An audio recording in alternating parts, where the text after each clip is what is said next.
Бұл оқиға болғаннан кейін мен мектеп спорт залына бір ретте жалғыз кірмедім. Тіпті қазірде топтың еденге соғылған дыбысын естісем, жүрегім қасылып кетеді. Бәрі сол күзгі кештен басталды. Күн ерте қараңғыланып, мектепте сабақтан кейін тек бірнеше оқушы ғана қалған еді. Біздің мектептің спорт залы ескі болатын. Төбесі биік, қабырғалары сарғайған, едені сықырлап тұратын. Кешке қарай ол жер мүлде басқа сияқты көрінетін. Шарық, әлсіз бұрыштарда көлеңкелер ұзарып кететін. Мұғалімдер спорт залға кешке қалмаңдар дейтін, бірақ неге екенін ешқашан айтпайтын. Біздің сыныптан 4 адам қалдық. Мен, Данияр, Нұрбек және Әсем. Ертең жарыс болғандықтан топты формаларды алып кету керек болды. Күзетші бізге: "Тез болыңдар, 10 минуттан кейін мектепті жабамын" деді. Біз спорт залға кірдік. Есікті ашқанда еденнен суық ауа көтерілді. Іште тым тыныш еді. Әдетте бұл жерде бірдеңе сыңғырлап, желдеткіш гуілдеп тұратын, ал сол күні бәрі өлі тынышқа айналды. "Бір түрлі" дедім әсе сыбырлап. "Қорықпа" деді күлді Нұрбек. "Қарапайым зал ғой." Біз құрал жабдықтар бөлмесіне беттедік. Сол сәтте артымыздағы есік баяу жабылып қалды. Сықыр еткен дыбыс тым қатты естілді. Мен артыма қарадым да жүрегім бір сәтке тоқтап қалғандай болды. Залдың ортасында біреу тұрғандай көрінді. "Көрдіңдер ме?" дедім ақырын. "Не?" деді Данияр. "Біреу тұрған сияқты." Біз жарықты қостық. Ешкім жоқ. Тек топтар мен гимнастикалық құралдар. Өзімізге өзіміз күліп, заттарды жинай бастадық. Бірақ ішімде бір жаман сезім кетпей қойды. Біреу бізді бақылап тұрғандай. Сол кезде залдың екінші жағынан топтың өзі домалап келе жатқандай дыбыс шықты. Ешкім тимеген.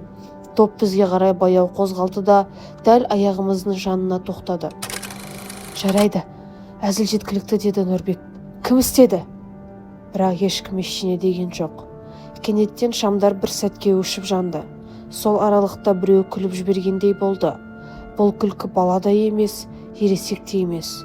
Бір түрлі құрғақ күлкі. "Мен кетем" деді Әсемнің дауысы дірілдеп. Бірақ есік ашылмады. Құлып жабық еді. "Күзетші әзілдеп қойды ма?"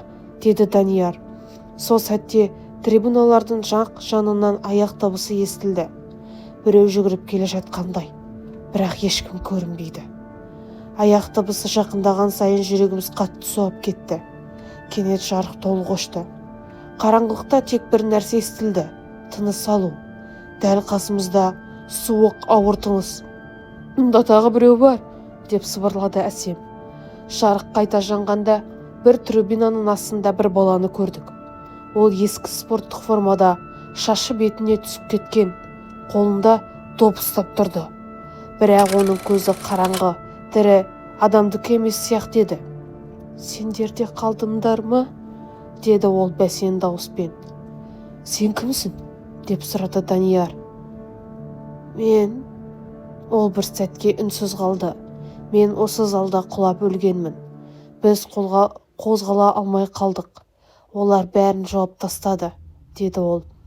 "Жарыс болды. Мен құладым, ал ешкім тоқтатпады." Ол бізге қарай бір қадам жасады. Еден сықырлап кетті.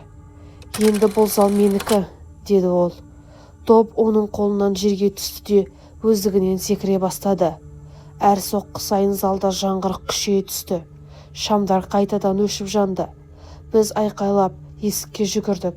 Сол сәтте біреу менің аяғымнан тартты. Мұздай қол. Менің құлап кеттім. Қараңғылықта әлгі баланың сыбырын естідім. "Қал, бірге ойнайық." Мен бір күшіммен айқайладым. Сол кезде есік тарс етіп ашылды.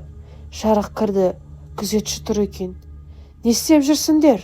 деп айғайлады ол. Біз сыртқа жүгіріп шықтық. Артымызға қарағанда спорт залда ешкім жоқ еді. Топта жоқ. Барлығы өз орнында тұрғандай. Келесі күні біз білгеніміз, осы залда көп жыл бұрын бір оқушы жарыс кезінде қайтыс болған екен. Сол күннен бастап кейде кешке спорт залдың топтың өзі соғылып жатқан дыбысы естілетін мұғалімдер біледі екен. Бірақ ешкім айтпаған. Ал кейде түнде мектеп жанынан өтсең, спорт залының ішінен әлсіз жарық көрінеді дейді, және біреу жалғыз осы топпен ойнап жүргендей дыбыс шығады. Каналға тіркеліп, тезірек 65 000 подписчикке жеткізуге көмектесіп кетіңдер. Барлықтарына рахмет.